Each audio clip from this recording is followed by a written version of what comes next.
T&XP acknowledges the traditional owners of the land, the Turrbal and Yagara people, and we pay our respects to elders past and present.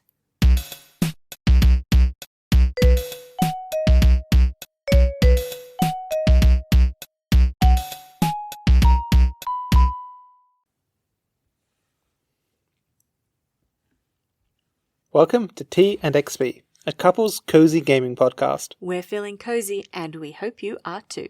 My name's Alexander. And I'm Erin. T&XP is like a book club for cozy video games.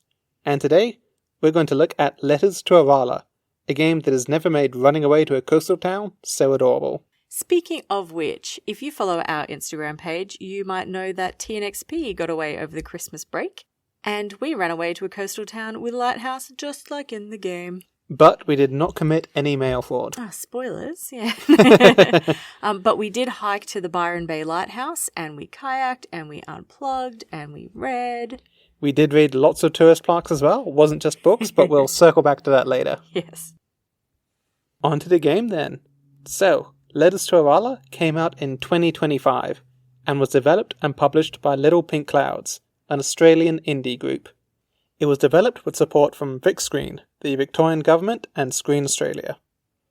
I have to comment how great it is to see that money is once again being given to support game development in Australia. There was a big downturn in Aussie game development from bigger or established studios, so it's really nice to see indie games getting grants and making it work. Yeah. And Australian games got a bit of a highlight in 2025 thanks to the popularity of Silksong by Team Cherry, crashing gaming parts of the internet. Silksong and its predecessor Hollow Knight are Metroidvania-style games, which is just a fancy word for saying games too stressful for me to want to play because it's just about dashing, dropping, and death, which is why we haven't mentioned them despite loving Australian games. In case you wondered, the term Metroidvania is a portmanteau of Metroid and Castlevania. It's used to describe run-and-jump style platformer games, where you explore a huge, sprawling map, but you need to unlock specific skills or items to access different areas.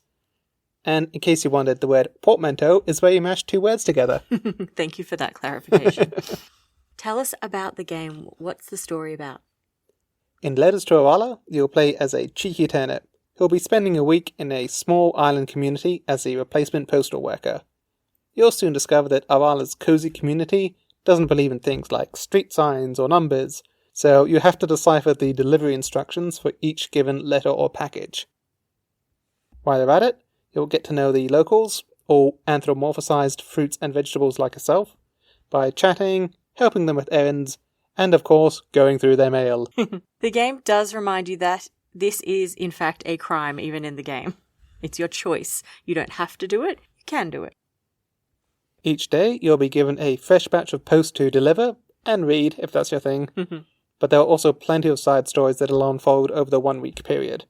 There'll be best friends in the midst of a vicious argument, there'll be local business to spook, and there'll be a remote, ominous mansion with some gothic conspiracies afoot.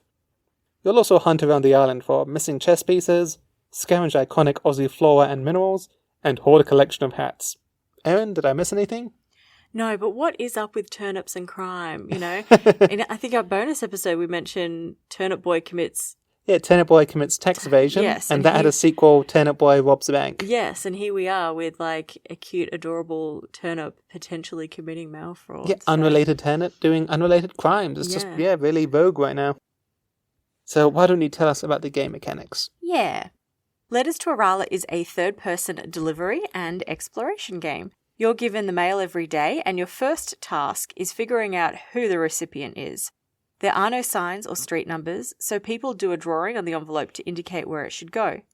This can range from a picture of their mailbox to an improvised sketch map to some more unusual clues that we won't ruin. You'll get around the island on foot or fast travel via phone booths, and by paying attention to your surroundings, you'll hopefully match up deliveries with their intended recipients. This makes up the backbone of the gameplay, but there are other important parts of the game. By delivering mail and talking to locals, you'll receive various side quests. These tasks vary from gathering or finding items for people to rescuing lost children. Some of the items you gather can be used to decorate your very fetching motel room, and others can be used to progress the game. A map of the island and a camera help to round off your primary tools for the game. Unfortunately, the lost children we rescue do not have any in-game function. No, but it's the right thing to do. I suppose. It did also remind me of that time we found a lost child when we... Yes! Wow, no, we were living this experience. Yeah, wow. Yeah, we've gone to a coastal town to see a lighthouse. Was that on our honeymoon? That was on our honeymoon. Yeah. We rescued that lost child who was in no danger whatsoever, but its family was freaking out. Yes, they were just separated from their family, and we happened to be hiking at the delightful Girraween National Park. You should go if you're ever in that part of the world. It's amazing. And yeah, this child would wander off. We helped reunite them. Yeah, it really wasn't. They really weren't in any danger. Yeah, look, kiddo, if you're listening, you did all the right things. Just going back to the main meeting point. Yep, yeah, exactly what you do when you're lost. And then their family was really happy and cute. And we walked off on a second part of our hike, and we walked into my university housemate on the track with her mum. It was really weird. It was the weirdest day. And if you find lost children, you should probably help them, I guess, is the bottom line. Even if they are, were they peas or grapes in the game? I think they were tiny little white grapes. I think they're tiny little white grapes in the game. Just, getting things back on track to Arralla. Yes. Okay. Even if you're finding that locating an item or a person or a child a bit challenging in the moment, overall, you are never wondering what you need to do next. Subtle lighting over the door with bugs and sparkles lets you know it's your motel room. Glittering rock lets you know that you're going to have a task related to that eventually. It all works out. I'm going to talk about characters too, if that's okay, because I do love them. I will allow it. Continue. Okay, thank you. So rather than do a blow-by-blow of all the vegetables in the crisper drawer. And fruit. And fruit, sorry, yes. Maybe they're on the bench. I don't know. But basically, with the characters, as you might imagine in a light and cheerful game, the non-playable characters are all colourful and fun. Some of the non-playable characters have surprising depth and backstory, considering the length of the game. The glass blowers have a bit of dispute you help solve. Sunny yearns to share her talent of jewellery making in her own shop. And by reading the mail of the island, you find out that Bess, the tomato publican, was a chemist before she liked to sling mocktails. It's also a diverse and inclusive community, for fruit and vegetables, with characters from all over the world, different ages, and there's queer representation in there too. We love the feuding, honeymooning scientist couple. Very cute. Yeah, actually there's a fair bit of STEM representation on the island. There's the honeymooning couple, there's the unhinged cauliflower engineer, and there's Bess, the former chemist. The representation in this game, scientific and otherwise, feels really organic. Yeah, not just because they're fruit and veg, do you get it? It's an organic fun. Yes, thank you. Too much? Or? No, it's good. I was going to say something like, you're certified organic. I really do think these tasks set in a town like this are about becoming the backbone of the community. You are the locator, the problem solver, the mediator. It's sort of the point of games like this that are focused on community involvement. Yeah, it's got a lot in common with Lake, the other game where you play the standard mail delivery person. Where, you come in, you change lives, you solve problems, and then you leave again, and who knows how they function without you. I think the bigger message is just about loving your postie. Yep. Appreciation for Australia Post, yes. Why don't you tell us a little bit about the artwork and the music and some of those stylistic choices in the game? Yeah, so the artwork in Letters to Arralla is gorgeous. It's got this cheerful, bright palette, but one thing they also do really well is just the use of light, and in particular, and I mention this because it's something a lot of games don't stick, they have really beautiful dusks and twilights. And it's just such a lovely part of, Australian summer and whatnot, and they captured that really well. Yes, yeah. Unless you live in Queensland and it's just day and night. There is no dusk. But for the rest of the country, yes, dusk is important and not captured very well in gaming. But it's also got some great Australiana in there. So you look at the phone boxes and they're all labelled Chelstra. That's a reference to Telstra. And even just like a lot of the architecture and the way they've set out like the pub and, the beach boardwalks and stuff. You're going to look at this and you're going to recognise a lot of Australiana in there, and it's just lovely. If you are Australian. If you are Australian, and if you're not, don't worry, there's plenty of tourist plaques to help you along the way. That's true, yes. And the motel bedding was, I swear I've seen that motel bedding somewhere. Probably a motel, I suppose, but they've done their work. Yeah, that has been every motel room I've ever stayed in Australia. They captured that so well, it's slightly eerie. The island of Arralla is a joy to explore. It's got the lighthouse, it's got the little community, it's got loads of nature. Again, bit like Lake, you are given a disposable camera with some spare film, and you should absolutely put it to use, because the artwork here is just so charming. Everything about it really reminded me of holidays down at some beachside getaway. Yeah. Letters to Arralla doesn't have voice acting, but it has the next best thing, where each character gets an instrument or a synthetic sound effect. So if you've played Animal Crossing, it's a bit like that with the babbling, but more musical. Kind of like Charlie Brown. But the adults in Charlie Brown. The adults in Charlie Brown, yeah. Alternatively, if you've ever played Don't Starve or Don't Starve Together, they do the same thing where each character gets an instrument. That is not a cozy game. That is all about getting horribly killed by things in the dark. But still, great titles. Check them out. That's a story for another day. It's also got some really lovely environmental sound effects, in particular things like the bird song. There's the kookaburras, there's the magpie warbles, and I'm pretty sure there's some whipbirds up in the mountains. Yeah, it's really lovely, and it is the kind of bird song that will give you a moment for pausing and listening. It's really lovely. Yeah. Talk us through accessibility, because I know this game's got some great features we want to talk about. It does. So there's a few things that you can do and change in accessibility, and a few things that are built in really cleverly. So for example, you can change the text speed as it appears on the screen, and you can even do a little test in the settings to make sure it suits you before you proceed. The other thing as well is that dyslexia font, or one of them, is actually the default font on screen at all times, which is really, really helpful, and it means that it's not this extra built-in that you might need to choose. It is just there for everybody. You can also swap buttonholes for presses if that suits as well, and there is a motion sickness dot which you can activate on screen, which we've talked about in other episodes as well.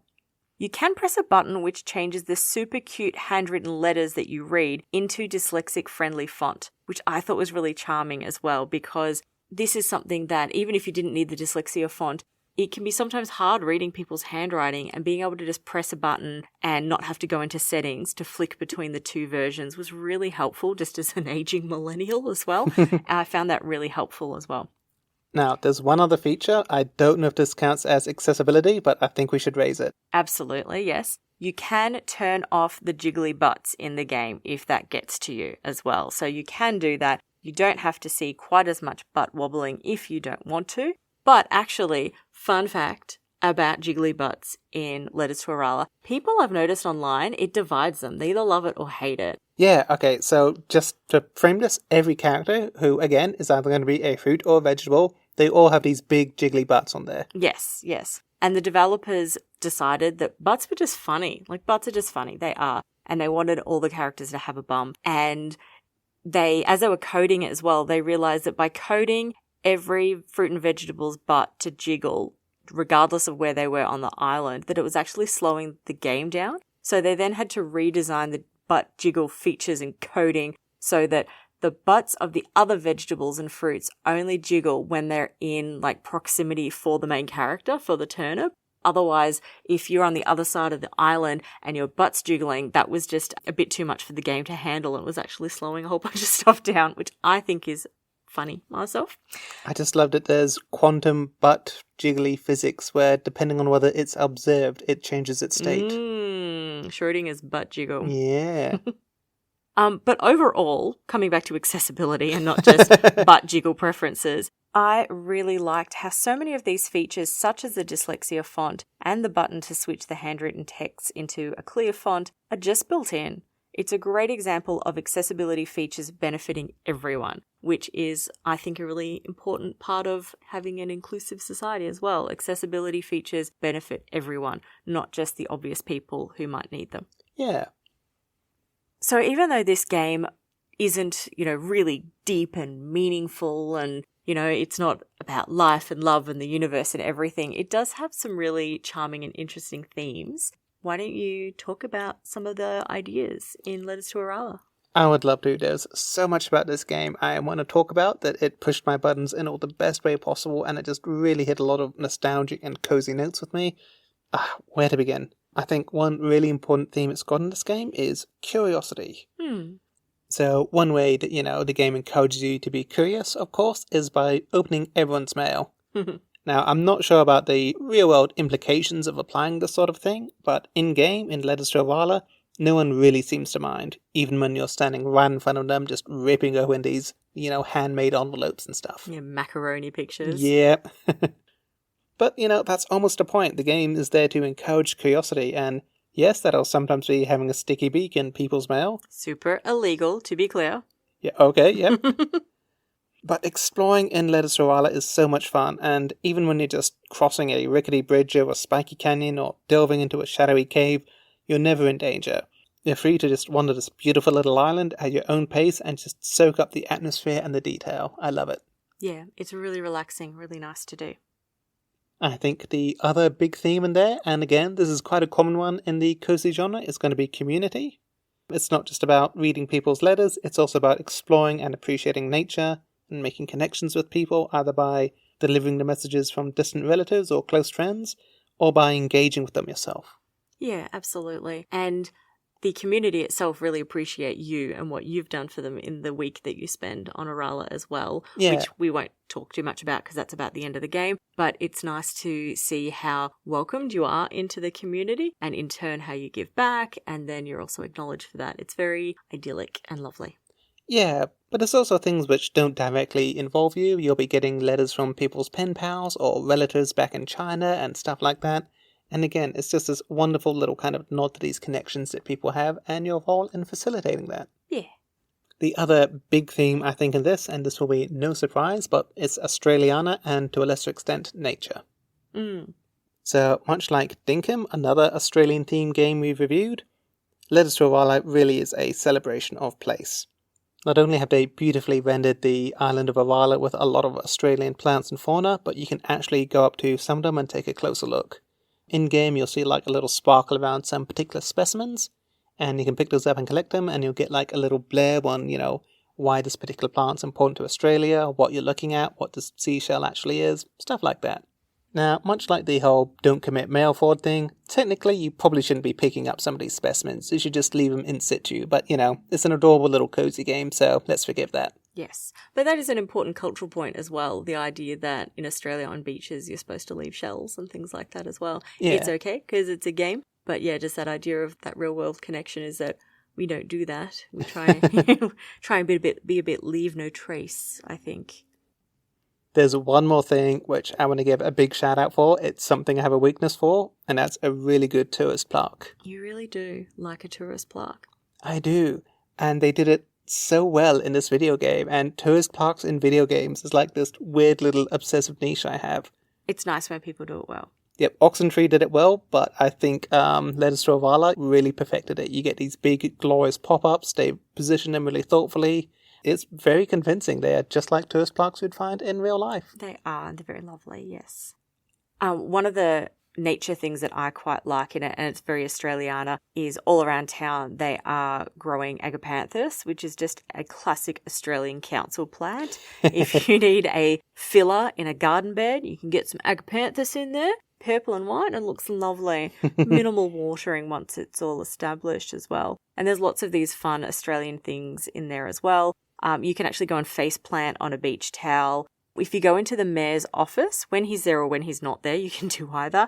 You'll actually see that there's the Australian flag, there's the Aboriginal flag, there's a Torres Strait Islander flag, there's also an LGBTQIA plus flag in there as well.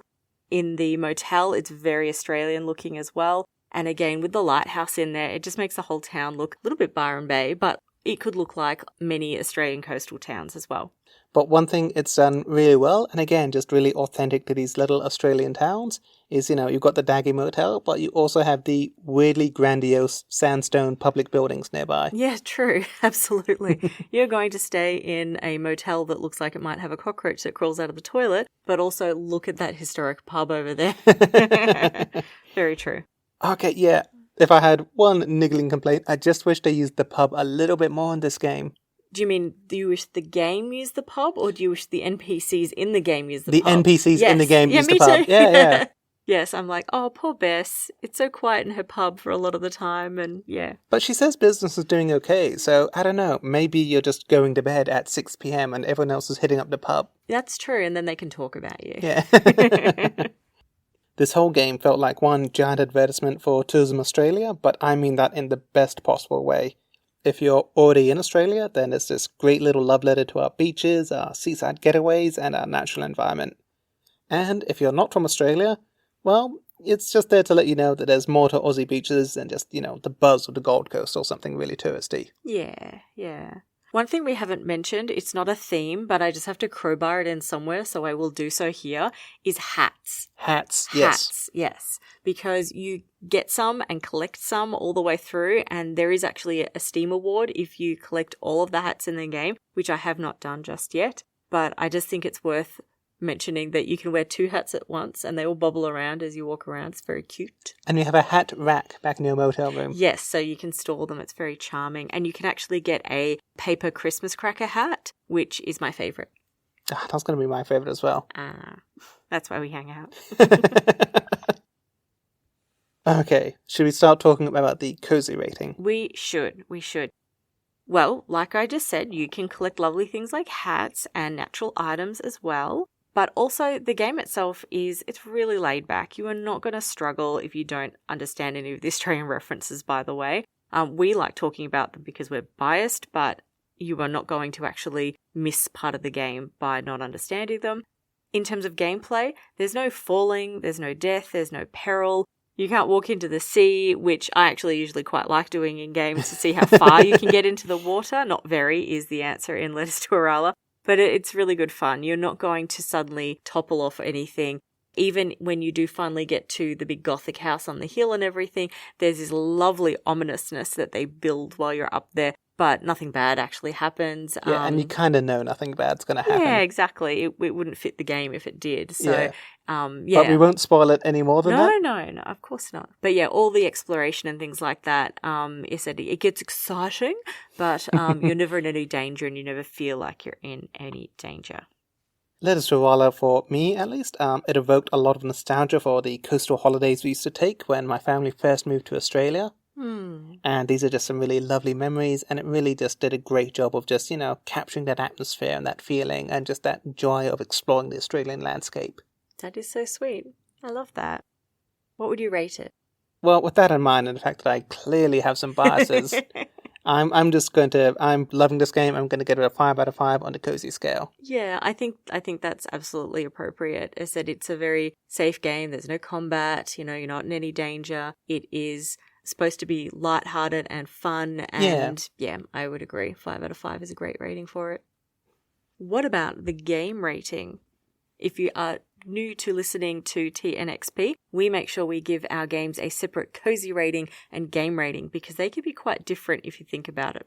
Yeah, so this is a really cozy game, but in terms of, how good is the game itself?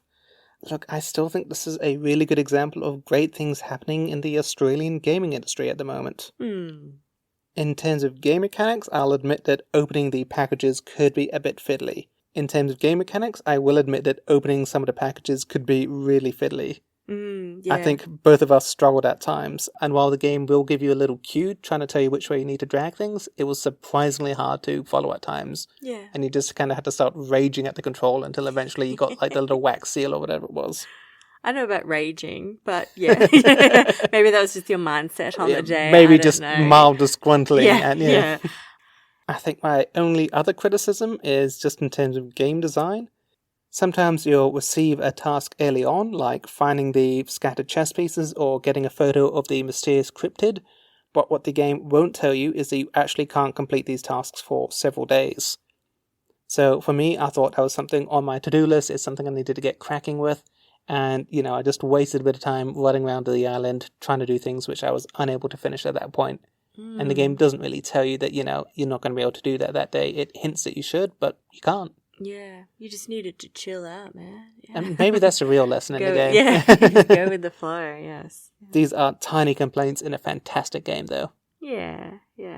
And look, there are some scenes and characters we don't want to talk about for fear of spoiling, but I will say that some of these moments and the way you respond to the moments speaks to the spirit of community and inclusiveness that's really captured so well in the game, and I really liked that part about it as well. So we found rating this game a little bit difficult. On the one hand, you have a game that ticks all the cozy gaming boxes, but on the other hand, it's not going to be your next Stardew Valley. But equally, it's not really trying to be. There are some small frustrations, as we mentioned, but overall they don't hinder your gameplay or your enjoyment. Yeah. It's a relatively short game, but as we mentioned in previous episodes, I don't think that needs to count against it. I think this is a fantastic little game. It knows exactly how long it wanted to be, and it delivers. I know I'm a little biased, but I'd be leaning towards giving this game a 5 out of 5. I enjoyed every minute of it. Lovely. Oh. See, I would say in light of what you've just brought up about some of the, package opening, a little bit of the pacing and things like that, that maybe it would be more of a 4 out of 5 based on what you've said as well. But we have no halvesies. No halvesies. No halvesies rule. Okay, we can't give it a 4.5 because there's no such thing. There are only integers on this podcast. Yep. So my compromise is that we give it a 4 out of 5 on that scale. Uh-huh. But on the SABC scale, we give it an A. What do you think? Okay. No, I think that's fair as well. Yeah, I think that's nice. There you have it, a 4 out of 5 or an A on the scale. Lovely. And a 5 out of 5 on the cozy scale. Yeah. That's all we have for today. Thank you for listening to T and XP, a couple's cozy gaming podcast. We'd like to encourage you to follow our Instagram account, which you can find at T and XP Podcast. And if you like listening to us, then rating, reviewing, and following are really helpful in ensuring that like-minded people find us.